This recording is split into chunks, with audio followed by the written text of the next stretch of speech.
Welcome to the Theta Healing LA Muscle Testing DVD. Today we're going to show you some amazing techniques to learn to harness the power of your own subconscious mind, to learn to change your life, to be healthy, to be wealthy, to find the relationships of your dreams. How are we going to do this? Well, we're going to work with the law of attraction. If you're watching this video, you probably have heard about the law of attraction before. There have been some recent popular DVDs and books on the subject, and basically the law of attraction states that what we tend to think about and focus on, we will create in our life.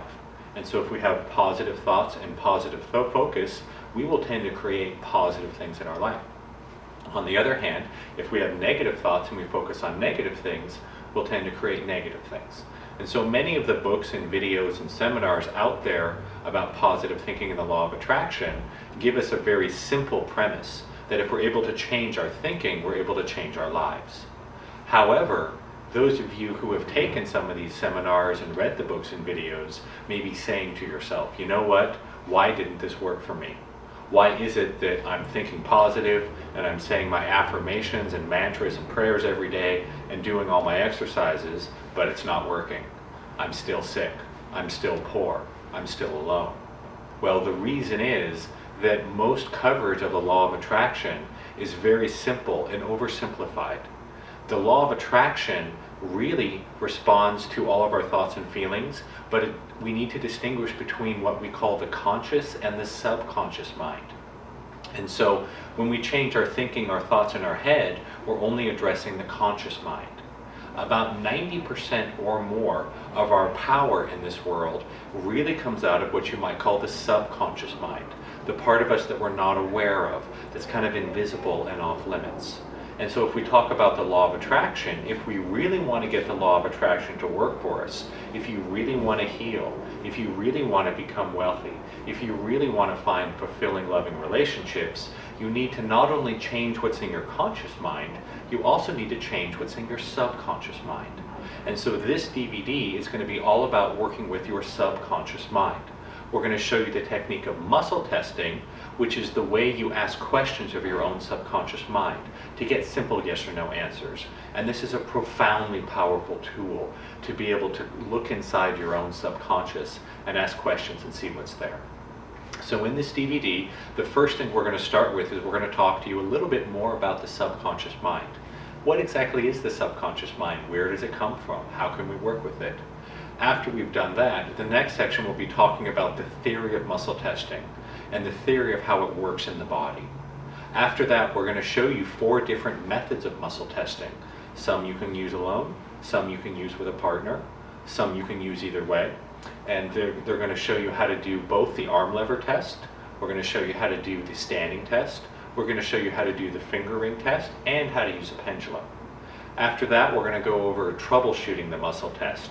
Meaning, what do you do if it isn't working? We'll give you a whole bunch of pointers and ways to troubleshoot the test so that no matter who you're working with, you'll be able to get a clear, accurate test every time.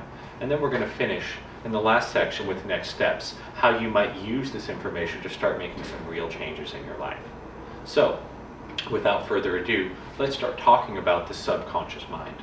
So as we referenced earlier, the subconscious mind is this part of us that is most of our power, most of our intelligence. Over 90% of what we create in our lives is not created out of the thoughts in our head. It's created out of our subconscious thoughts. But what exactly is the subconscious? You know, if I want to know what somebody consciously thinks of something, that's very easy, right? I can just ask them a question. I can say, what do you think of this? They'll tell me the answer. But that only gives us the conscious perspective. If I want to know what's in someone's subconscious mind, that's not obvious. How do you ask questions of this invisible, off-limits, kind of mysterious force that we have? You know, how do you do that? It's not obvious. The answer is very interesting. If we look at the physical location of the conscious mind in the body, what doctors and scientists have discovered is that the conscious mind, our higher thought functions, are in the frontal lobe of the brain. That's where the higher thought functions of humans occur. And so what happens is, if you give somebody a lobotomy operation, you're removing part of the frontal lobe of the brain. And people who have lobotomies often lose some of their ability to have these higher thought functions. And so the conscious mind is up in the frontal lobe of the brain.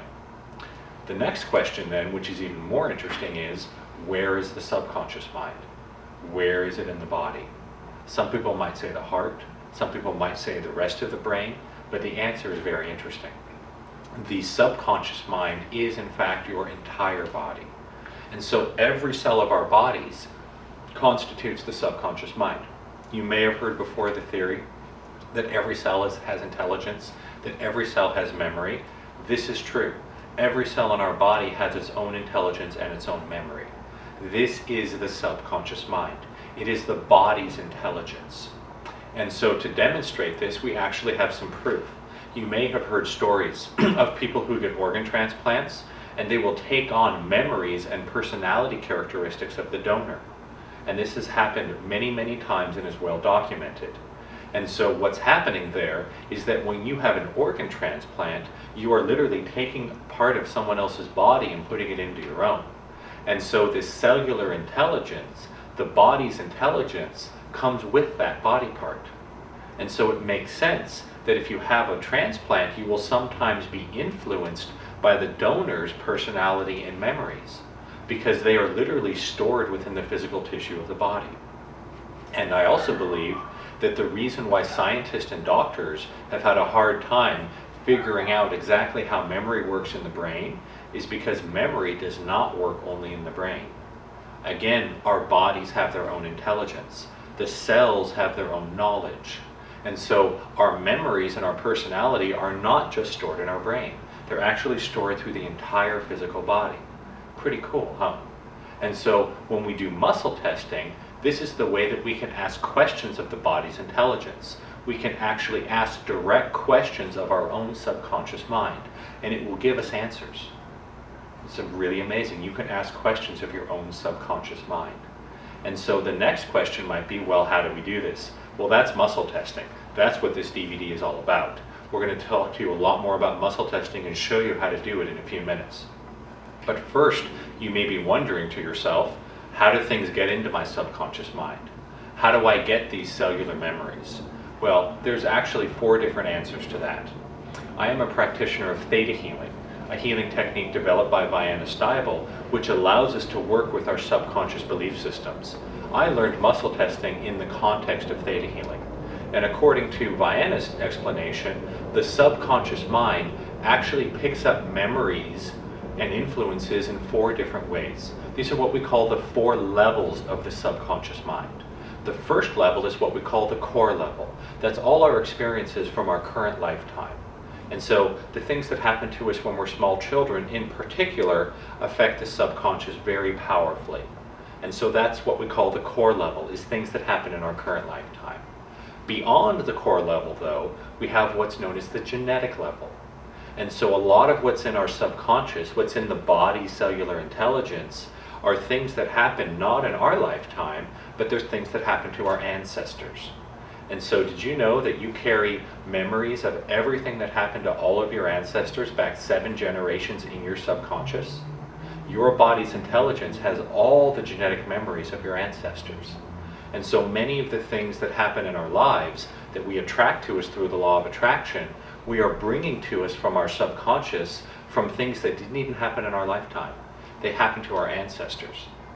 And so if you have had a problem in your life you haven't been able to get past, an injury, an illness, money troubles, relationship problems, it's very likely that you may hold genetic memories in your subconscious that are contributing to that problem.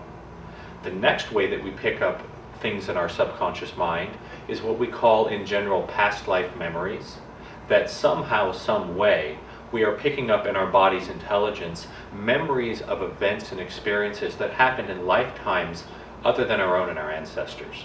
And so we call this past life memories. And you know it's important to say, you don't have to believe in past lives to use muscle testing. It's really not important.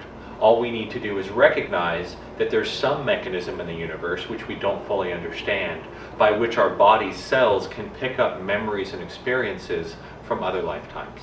And so a lot of the stuff in our subconscious we pick up from other lifetimes, the history level. The last level is what we call the soul level in theta healing, which is kind of the all-encompassing energy of our whole being, our life mission, the reason we came to Earth, things like that. And so if we look at these 4 different levels, the core level, the genetic level, the history level, and the soul level, the sum total of all these levels, of all these memories and experiences from this lifetime, from our ancestors, from other lifetimes, from our life mission, create our subconscious. And so it is this subconscious that works with the law of attraction to create most of the experiences in our lives. Again, over 90% of what you experience in your life is not created out of your conscious thoughts. It's created out of your subconscious. And so the law of attraction works primarily and most powerfully from your own subconscious. So whatever belief systems and experiences and programs we hold inside our own subconscious, we will tend to attract that experience in our life. Let me give you a simple example. Let's say that you're having trouble making money. You're smart, you work hard, you may have a good education, you're disciplined, but you just can't make money. It may be that you are holding in your subconscious, in your cellular memory, in your body's intelligence, a belief system from another lifetime that tells you that you have to be poor to be close to God. And in this lifetime, as you are now, you may not believe that at all. You may not be religious. And if you are, you may say, hey, I don't believe that. I don't believe we have to be poor to be close to God. But guess what? It's in your subconscious. And so there is some part of you that's sending out this program to the universe saying, I need to be poor so I can be close to God. The law of attraction then responds to that subconscious belief and sends you a life where it's very difficult to make money. Because of course, to the higher part of you, you would rather be close to God than be rich. And so you may have no idea that this belief system or program is in your own body, in your own subconscious, and yet it's screwing up your life. And so what we're going to show you here today is how to start asking questions of your own subconscious to find out what's in there, what is causing these problems in your life. Because if you know what's in your subconscious that's creating the problems in your life, you can then use other techniques such as theta healing to go and change these belief systems in the subconscious to actually shift your life. So in this video today, we're not going to talk about that very much, but we are going to talk a lot about muscle testing, which is the way that we ask questions of our own body's intelligence. It's the way we find out what's in our own subconscious mind. And having the ability to ask questions of the subconscious mind is profoundly powerful. So next we're going to show you 4 different ways of actually doing muscle testing. But before we get into the details of that, there's a technique I want to show you first called zipping the field. It's called zipping the field because it's going to look like you're zipping up a giant sleeping bag that you're standing in. The reason we do the zipping the field exercise is that there's many influences out there in the world that might interfere with your magnetic field around your body and change the result of your muscle test. Other people's thoughts, electromagnetic radiation, things like this can influence your own magnetic field. The zipping the field is a technique we do that basically temporarily balances your own energy. And so if you have been influenced by, say, walking by electrical equipment, the zipping the field will rebalance your energy and make it easier and faster for you to muscle test. And so I'd recommend that, especially when you're first starting, that you zip up your field before every test that you do. Once you guys get good at this, and you're able to get good, clear results from the muscle testing, it's not necessary to zip before every test, but you still probably want to zip every now and then. So zipping the field is pretty straightforward. You're going to take one of your hands, which one doesn't matter, you can use the left or the right, and you're going to put it out directly in front of the center line of your body. And you're going to put your hand down as low as it will go without bending over. So for most people, that's about where the root chakra is, if you're familiar with the chakra system. And you're going to take your hand, and you're going to bring it up the center line of your body until your hand comes over your head. And then you bring your arm off to the side and let it relax. And so you'll notice that it looks like I'm zipping up a giant sleeping bag. And so that's why it's called zipping the field. How you hold your hand does not matter. You can do it like this. You can do it like this, as if you're holding a zipper. So the wrist position is not important. What is important is that you start down below the root chakra, so you have your arm out as low as it will go. It is important that you come directly up the center line of your body, and it's important that your arm comes up over the top of your head before it comes off to the side. Don't do this. Don't cheat. Don't do some lazy thing like this. That's not going to work as well. You can do it fast, but make sure you start down at the root, up over the top of the head, and then off to the side. If you're familiar with the chakra system in the body, you'll notice that we're igniting and touching the 7 chakras on the way up, finishing with the crown. The other thing that's important to notice about the muscle, the zipping the field here, is that you don't want to leave your arm up here like this. You want to bring your arm off to the side and let it relax. You also do not want to zip up and bring your arm straight down the middle, because if you do that, you zip up and then you unzip, and so you've just wasted your time. So it is important that when you zip, you come from the bottom up over the top of your head in a straight line, and then bring your arm off to the side. And so now that you know how to zip, I'm going to introduce my assistant Leanne, and we're going to show you guys 4 different ways that you can do muscle testing for yourselves. Basically, there are 2 kinds of ways to do muscle testing. There's what's known as the strength test and the pendulum test. The first thing we're going to talk about is the strength-based test. When we do the strength-based test, we're testing the strength of the muscles. And so the strength of the muscles will tell us whether or not the statements we're making are resonating true or false with our own subconscious. The reason is because our muscles are little electromagnetic machines.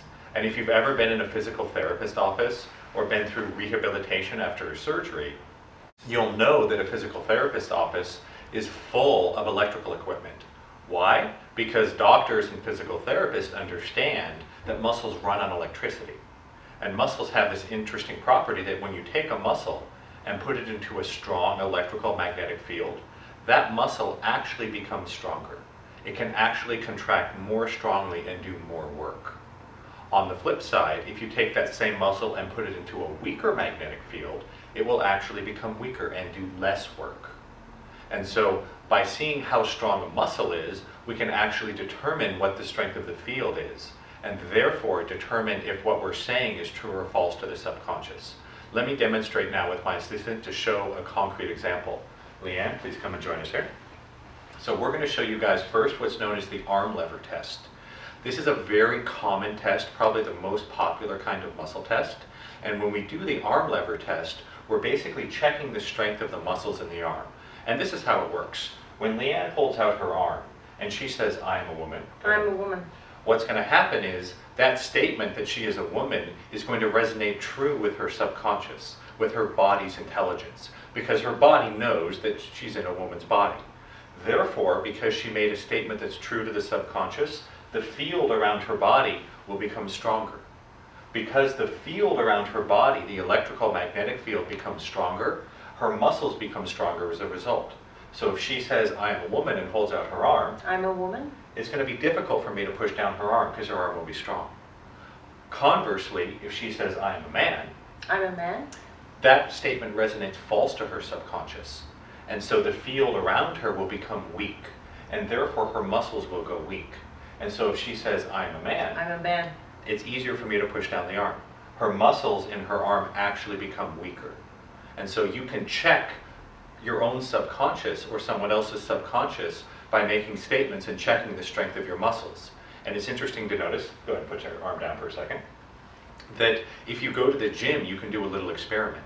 You ever notice at the gym when people are lifting heavy weights, their friends are around going, "Yeah, push it, lift, yeah, you can do it." The reason being that those positive statements actually cause the field to go stronger. And so if you go to the gym and you try to lift a heavy weight, if you say yes, yes, yes as you're lifting it, you're actually going to make your muscles stronger. If you're saying no, no, no as you lift the weight, that's actually going to make your muscles weaker. And so if you want to see this effect for yourself, go to the gym, lift up some heavy weight, say yes, yes, yes, see how many times you can lift the weight. Rest for 5 minutes and try it again, saying no, no, no. Because when you're saying yes, that's true to the subconscious, the field around us becomes stronger and all of our muscles are stronger. When you're saying no, the field will weaken and all of our muscles go weaker. So you can do the arm lever test in a couple different ways. Why don't you go ahead and hold your arm out to the front. This is a different way of doing the test. Say, "I'm a woman." I'm a woman. Good. Say, "I'm a man." I'm a man. Good. All right. And so that's an example of doing the arm lever test to the front. So the next test we're going to show you is another version of strength testing. And the arm lever test, you'll notice, is something you pretty much need a partner for. You have to have two people to do it. It doesn't really work to push on your own arm. The next test we're going to show you, though, you can either do with a partner or on your own. This is known as the finger ring test. And so when we do the finger ring test, you're going to make a ring with your finger. Basically, you're going to take your thumb and your first finger and make a ring. And then you're going to make statements and check the strength of the ring by pushing on it. If you make a statement that resonates true with your subconscious, the field around the body will become strong and the finger muscles will be strong and the ring will hold. If you make a statement that resonates false to the subconscious, the field will weaken and then the ring will open. This test is actually easier to do on another person. So go ahead and make a ring with your fingers. And so she's going to make the finger ring, and I'm going to pull with the same strength every time. She's going to hold with the same strength every time. And so usually when we do this test, we'll want to start by calibrating. Go ahead and say, I'm a woman. I'm a woman. Okay, now say, I'm a man. I'm a man. Okay, hold a little bit weaker. Let's have you go a little bit weaker on the grid. I'm a woman. Okay, and say, I'm a man. I'm a man. Good. So you'll notice, if you watch the fingers carefully, that when she says, I am a woman, I am not able to pull the fingers apart. It stays together. When she says, I'm a man, I'm pulling with the same amount of strength. She's holding with the same amount of strength. But when she says, I am a man, it opens. Why? Because the true statements to the subconscious strengthen the field, our muscles become stronger. The statements that are false to the subconscious cause the field to weaken, and therefore the muscles go weak. And so let's try this one more time. The way I like to hold when I do the muscle testing is when you have the finger ring, I like to take my middle finger and my thumb and hook it around and hold like that, and take on the other side the middle finger and the thumb and hold the two sides of her finger. And so I'm pulling apart like this. So this is the finger ring test, pulling on the fingers. You can also do the finger ring test on your own, where you're pulling on your own fingers. But this does take a little bit of training and practice, but if you want to learn it, just make a ring with your fingers, take the fingers of your other hand, and try to push it open. Next, we're going to talk about pendulum testing, so you can relax. When we do pendulum testing, what we're doing is using a weight on a chain or a string to hold in our hand. That's a pendulum, and I've got an example of a pendulum right here. And so a pendulum is basically any weight on a string. So this would be an example of a pendulum. And the way a pendulum works is the pendulum is sensitive to the energy of our field. And so if I hold the pendulum in front of me and I hold it straight and I let go of it, it's going to be pretty much sitting still. If I hold the pendulum and I say, I'm a man, and I let go of it, you'll notice that the pendulum starts to swing in a clockwise direction. It starts to make a circle in the clockwise direction. That's how the pendulum says yes. If I hold the chain and I say, I am a woman, and let go, you'll notice the pendulum starts moving in a counterclockwise direction. That means no. And so by holding a pendulum, you can make statements, and by seeing which way the pendulum moves, muscle test that statement and see if it's true or false to your own subconscious. Now, some people have pendulums move differently for them. For some people, a yes result goes forwards and backwards, and a no will go side to side. And for some people, a yes result will go in a circle, and a no result will go forwards and backwards. Everybody and every pendulum is a little bit different, so you can play with that on your own. And also, a pendulum needs to get you to know you a little bit. And so if you get a pendulum and it's not working great for you right away, keep practicing. Practice a couple minutes a day, maybe for a week or two. You'll find that the pendulum will start to get to know you and it will start to work well. And so that's something you might want to try. The last version of the test we're going to show you today is actually my personal favorite. This is the one that I use with most of my clients and students. This is called the standing version of the muscle test. The standing test is really a wonderful test for a lot of different reasons. The number one most important reason why I love the standing test and why I use it with all my demonstrations and classes and most of my private session clients as well is because the standing test is the one form of muscle testing that pretty much everybody can do right away without needing any training or practice. It's very simple and fast to learn. And so when we do the standing muscle test, what we're doing is basically turning the whole body into a pendulum lever. And so when we do the standing muscle test, we stand up and we make statements, and the body will actually move forwards or backwards depending on whether or not those statements are resonating true or false to the subconscious mind with the body's intelligence. And so when we do the standing test, the first important thing to note is that you want to stand facing north. And so north is very important. If you're not facing north, this test will actually still work, but you won't get a result that's as clear or as strong. And so if possible, try to line yourself up facing magnetic north. When you do the standing test, the more closely you can be aligned with magnetic north, the faster and easier and clearer this test is going to be. All right, so let's look at how the standing test works. Basically, we will have someone stand up and face to the north. In this direction, north is looking straight ahead that way. And so when you make statements from this position, if they resonate true to your own subconscious, the field around the body will strengthen, and it will actually tilt or pull you forwards towards magnetic north. When you make a statement that resonates false with the subconscious, the field will weaken, and it will actually tilt or push you backwards towards the south. And so the standing test for most people is very easy to do, but I'm going to show you some details about how to do it really precisely. And this is really helpful because most people can do this just from what I've told you so far, but if you look at all the different details and get the details right, pretty much everybody can do this. So the first detail I'm going to show you when we do the standing test is the position of the feet. And so when we do the standing muscle test, if you look at her feet, you'll notice that the feet are a little bit narrower than shoulder width apart. That's important. We want to have the feet, for most people, a little narrower than shoulder width apart. You'll also notice that her toes are pointed straight forward. So there's no bend in the toes.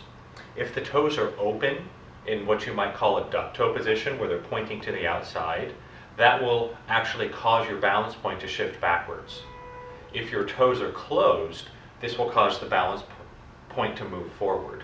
We're going to come back to that, talk about that more in a couple minutes. But for most people, they will test best with the toes pointed straight forward, a little bit narrower than shoulder width apart. And so after the feet, the next thing we want to look at is the position of the body. You want to make sure that when you're doing the standing test, you're standing up very tall and straight. You don't want to be slouched over, you don't want to be crouched down, you don't want to have any bend in the knees. And so it's important that your legs are very straight, that the knees are straight. However, you don't want to lock tight. You don't want to be tensing your muscles to try to make your legs tighter. So the legs are straight with no bend in the knee, but you're also not tensing up the muscles. As straight as you can in a relaxed posture. And so the legs are very straight. And you'll notice that the upper body and the head, we're also standing very much upright. So we're standing as tall and straight as we can without tensing or straining or pulling with the muscles. The feeling you want to have when you do the standing test is you want to feel like you're floating on top of your legs. The legs should feel like two straight supports, like two stilts, that the upper body and our head kind of floats on top of. And this floating feeling is so important because, again, what we're working with here is subtle magnetism. When the magnetic field around her body strengthens, it will subtly tilt or push her forward. When the magnetic field weakens, it will subtly tilt or push her backwards. If you're crouched down into a strong stance, you're going to be in such a strong stance, you're not going to feel this subtle push and pull of the magnetism. And so that's why we want to stand up very tall and straight and feel like you're floating on top of your legs. When you have that balanced floating feeling, that's going to make you maximally sensitive to the subtle push and pull of the magnetic forces, and it will be much easier to feel it. And so it's very important that you stand upright with the legs straight in a tall, comfortable posture so that you feel like you're floating and you're going to move very easily from the magnetism. So let's do a couple tests. First, we'll have you face straight onto the camera. Go ahead and say, "I'm a man." I'm a man. And you'll notice how she starts to tilt or fall backwards. Now go to the middle and say, "I'm a woman." I'm a woman. Excellent. So you can see on the true statements, the statements that resonate true with the subconscious, the field strengthens and it tilts or pushes you forward. Why don't you turn and face that way so we can try again from the side. Go ahead and say, I am a man. I'm a man. Good. And back to the middle and say, I am a woman. I'm a woman. And so you'll notice that there's two major ways that people will react to the muscle test. Most people will actually tilt or fall forward. That's what's happening here with Leanne. Her whole body is tilting or falling forward. That's the most common way that people do this test. There's another way that a lot of people experience this test, which doesn't involve actually falling forward as much. What you may feel is a subtle push forwards or backwards around the center of your body. You may feel like there's a little magnetic thing pushing in the small of your back. And so if you feel that there's like a little push in your back or your hips forwards or backwards and you're not tilting or falling, that's okay. And so I now want to go back and talk about the toe position a little bit more. So why don't you go ahead and face the camera again. And so most people, when they do this test best with the feet lined up straight forward. However, the position of the toes is actually something that we can adjust and work with in case people feel they're getting a stronger forward or a stronger backwards. And so when you test people, you want to start first with the toes straight forward and have them test, I am a man, I am a woman. You know, when they make the true statement, they should go forward. When they make the false statement, they should go backwards. Sometimes what people will experience is that the forward may be very strong and the backwards is very weak, or vice versa. The backwards is really strong and the forward is very weak. And so if you're working with someone or yourself and you feel there's a difference in strength between the forwards and the backwards, we can adjust the toe position to shift the balance point to make them the same. And so let's do an example. And so let's say that you're going to test and we're going to have you make a true statement, but you're barely going to move forward. So if you say, I am a woman, and barely move forward. I'm a woman. So you may say, well, I can feel it, but I'm barely moving. And I may then have you check, I am a man, and you may just fall way backwards. Say, I'm a man, and go way back. And so if there's a difference in strength, we're then going to adjust the toe position to shift the balance point so it's the same. So basically, when the toes are pointed together, when we're in a pigeon toe position, that will shift the balance point forward, make it easier for you to go forward. When the toes are in a duck toe position, when they're opened, that shifts the balance point backwards and makes it easier to go backwards. And so in this example, she's going much stronger backwards than forwards, and so we will adjust her toes and have her go to a pigeon-toed position, to where the toes are pointed together. So go ahead and bring the toes together, and you can see there the toes are angled together. And when we do the test again, she will go more strongly forward and more weakly backwards because we've shifted the balance point. In the opposite example, let's say there's a case where you test somebody and their forward is very strong and their backwards is very weak. And so if we test that and the forward is very strong and the backward is weak, we're going to do just the opposite. We're going to have them open their toes into a duck toe position to push the balance point backwards. So go ahead and open your toes into the duck toe position.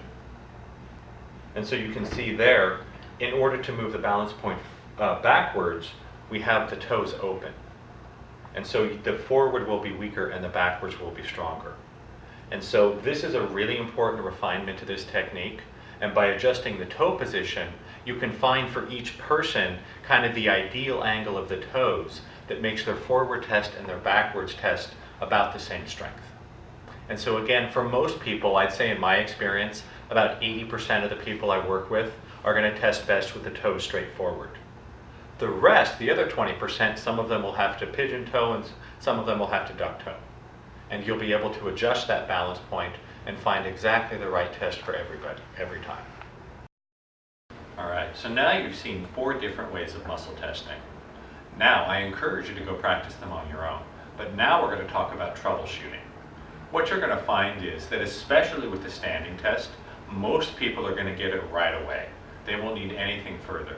You go through the instructions that we gave you already. I'd say 80–90% of people will be able to muscle test using the standing method right away without having any trouble. However, sometimes you'll have people who have trouble. That's what we're going to talk about next. What do you do when it doesn't work? So here's what we do. The first thing, and this will resolve most of your problems with muscle testing, what you need to know is that muscle testing does not work as well if you're dehydrated. And so if you're dehydrated, you're going to have trouble muscle testing.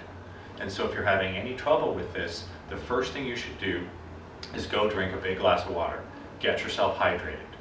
Most people, once they start to get better hydrated, the muscle testing will start working immediately. This works like magic. And sometimes I've worked with clients where I need to have them drink 2 or 3 or even 4 glasses of water. But almost everyone, if you start to get hydrated better, will start to muscle test. So the most important thing to know about muscle testing is simply to get whoever you're testing hydrated, and they'll start to test more accurately.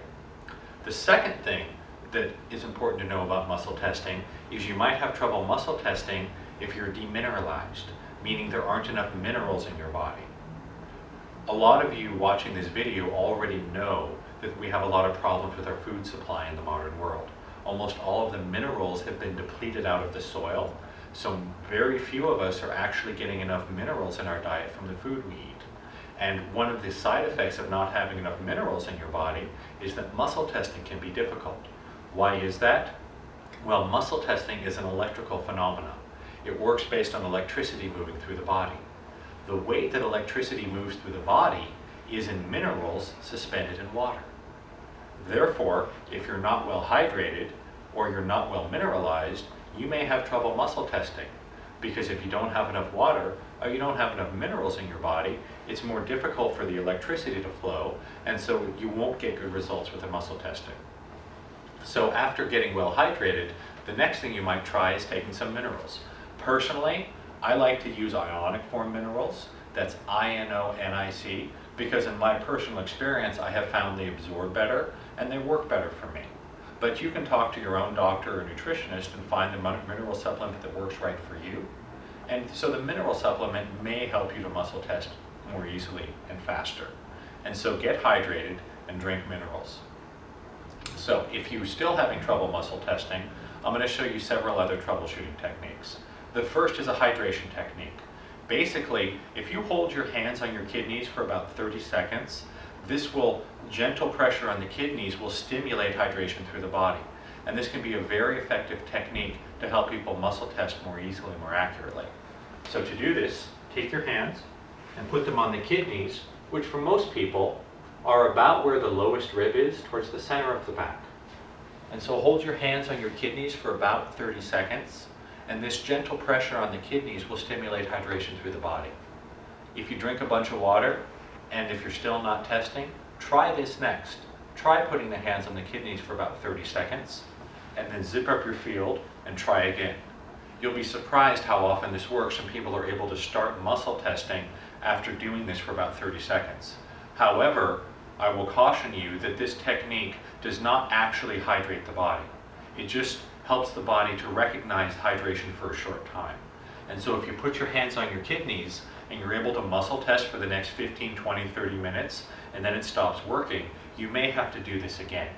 So don't be surprised if you have to redo this technique every 15, 20, maybe 30 minutes to keep the muscle testing accurate. Other things you can do, in addition to putting your hands on your kidneys, there's 2 points at the base of the skull. To do this, we're going to take our thumbs and put gentle pressure on the little ridge of bone down about where our ears meet our skull. So you can reach in and feel that with your thumbs and just put gentle pressure there for about 20 or 30 seconds. By doing this, this will help to hydrate the body and make your muscle test come more easily, more accurately, and more quickly.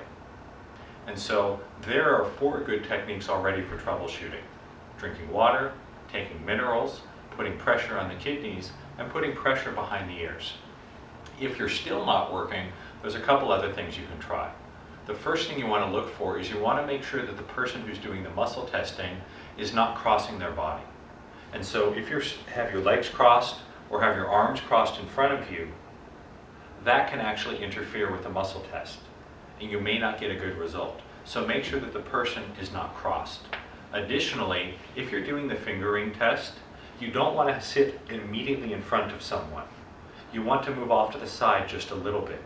You don't want to have your center line directly in front of their center line. You want to have them move off to the side a little bit. And so if I were being muscle tested by someone, I would not have them directly in front of me. I would have them off to the side a little bit. So that may help too. In addition, you want to look at your body and make sure you don't have a big chunk of metal across the center line of the body. Now for most people, most belt buckles are not a problem. Having a belt buckle like this, which just has a loop of metal, that will generally not cause an issue. But if you have a big metal belt buckle along the center line of your body, that piece of metal may interfere with the muscle testing. So you might want to take off that belt buckle, or at least push it off to the side while you're doing the muscle testing, and you may get a better result that way. Some people will also say that taking a pinch of salt can help to stimulate hydration through the body and allow you to muscle test more easily. But personally, I generally don't use this because I'm not a doctor and I don't want to be, giving people salt to take, because I've been told that anyone that has high blood pressure should not be eating salt. And so if you're comfortable with that, you might try it on your own. A lot of people have found that it helps, but again, it may or may not be necessary for you. The last thing we're going to talk about is when we're working with muscle testing, you will occasionally be muscle testing in an area that has very powerful magnetic fields. For example, if you live right next to an electrical generating facility, what happens is the powerful electrical and magnetic fields will interact with your body's own field and mess up the muscle test. And so if you know that you live in an area with strong magnetic fields, you might try moving somewhere else to do your muscle test. Because when you're in this very strong field, you may not be able to get an accurate result. However, I want to emphasize also that all of these troubleshooting techniques only need to be applied if someone's having trouble testing. And so if someone's testing clearly and easily and quickly, and they have a big metal belt buckle and they're dehydrated and demineralized, that's okay if they're testing. All these techniques are for if you're not testing. And in my experience, many practitioners have tried muscle testing and gotten frustrated with it because they have problems sometimes. Learning all these troubleshooting techniques and applying them, I honestly don't remember the last time I worked with someone who couldn't muscle test. If you do all these things, if you get hydrated, you get mineralized, the pressure on the kidneys, the pressure on the bones of the skull, zip up the field, I'm confident that you're going to find you can test accurately and easily every time. And muscle testing is also a skill. And so you will also find that if you're able to do this on a regular basis, you're going to get better at it, and the hydration and the minerals and the rest of that will become less important. So keep practicing, it really works, and if you do all these things, it will work for you too. So now you've seen 4 different ways of muscle testing. Some you can do on your own, some you can do with a partner. Start using these right away. I did want to mention a couple things about the advantages and disadvantages of each of the kinds of tests. As I mentioned earlier, the standing test is actually my favorite. That's what I use most of the time. The advantages of the standing test are, number 1, it's a test that you can do right away without needing training or practice. Pretty much everybody, if you go through the troubleshooting aspects that we just talked about, can do the muscle test right away with the standing method. Secondly, the standing method has the advantage that there's no second person involved. That's really cool for a number of reasons. Number 1, if we're doing a strength test like the arm lever, it's often very difficult to feel the difference between your arm going weak and someone just pushing harder. And so there is potential for people using strength tests to cheat or influence the test. And so by doing the standing method, you'll know that you're getting an accurate test because you know that there's no second person who might be trying to influence it to make your answer go one way or the other. In addition, if you're doing a technique like theta healing, which is an interactive healing technique, if I need to muscle test someone in person using a physical test, they have to come to me to do our healing session. That can be very inconvenient, especially if they live in a different part of the world. As a healer, I do almost all of my work over the phone, which means that my clients have to be able to muscle test themselves. And so by using the standing method, they can do it right away, and I don't need to be physically present to do it for them. The other advantage of the standing test, because it doesn't need another person and because you can learn it right away, is that you who have now watched this video, you can go and use the standing test starting right now, and you will have a tool to look inside your own subconscious and find out what's inside your own subconscious for the whole rest of your life. And that is a profoundly powerful thing to know if you choose to use it. However, there's definitely a time and place for the other tests as well. Almost everyone can do the standing test right away, especially if you go through the troubleshooting techniques. However, every now and then you may run into someone who has trouble with it, in which case I would recommend one of the other tests. One of the advantages of doing the finger ring test is that once you learn how to do that on yourself, it's a very easy test. And so if you want to learn to do the finger ring test, what I would recommend is practice on yourself a little bit every day. If you can practice just 3 or 4 minutes every day doing your own finger ring test, I would say for most people within 2 to 3 weeks, you're going to be able to start to feel you're getting good results. And so an advantage of the finger ring test is you can test yourself when you're riding in a car or sitting down on a plane or anywhere you're sitting down. You don't have to be standing up. Additionally, you can learn to finger ring test yourself, but you can also do it with a partner like I demonstrated before. And so most people practicing with a partner and having someone pull on their fingers, that can sometimes be easier than doing the standing test. And so some of the time you may prefer to do the finger ring test, especially if you learn to test yourself. But again, most people need to practice for a couple weeks before they're able to do the finger ring test on themselves. The next test, the pendulum test, is a lot of fun, especially because you get to play with pendulums. And so I really like pendulums. I think they're a lot of fun. And so if you like pendulums, I would encourage you, go make a pendulum or buy one, find one you like. Practice with it a couple minutes every day. You're going to learn the way it moves for you, and within a week or two, you're probably going to be getting very clear, very accurate tests. The last test we showed you, which is the arm lever test, isn't one I use very often, but it actually has a few advantages. Namely, that it makes a great demonstration. And so if you're talking in front of a group of people, if you have someone holding out their arm, it's very easy to see. It's also very easy to learn to do with a partner. So most people, if you just go grab a friend or someone in your family, if you go and practice the arm lever test, you should be able to do it right away without needing a lot of training or practice.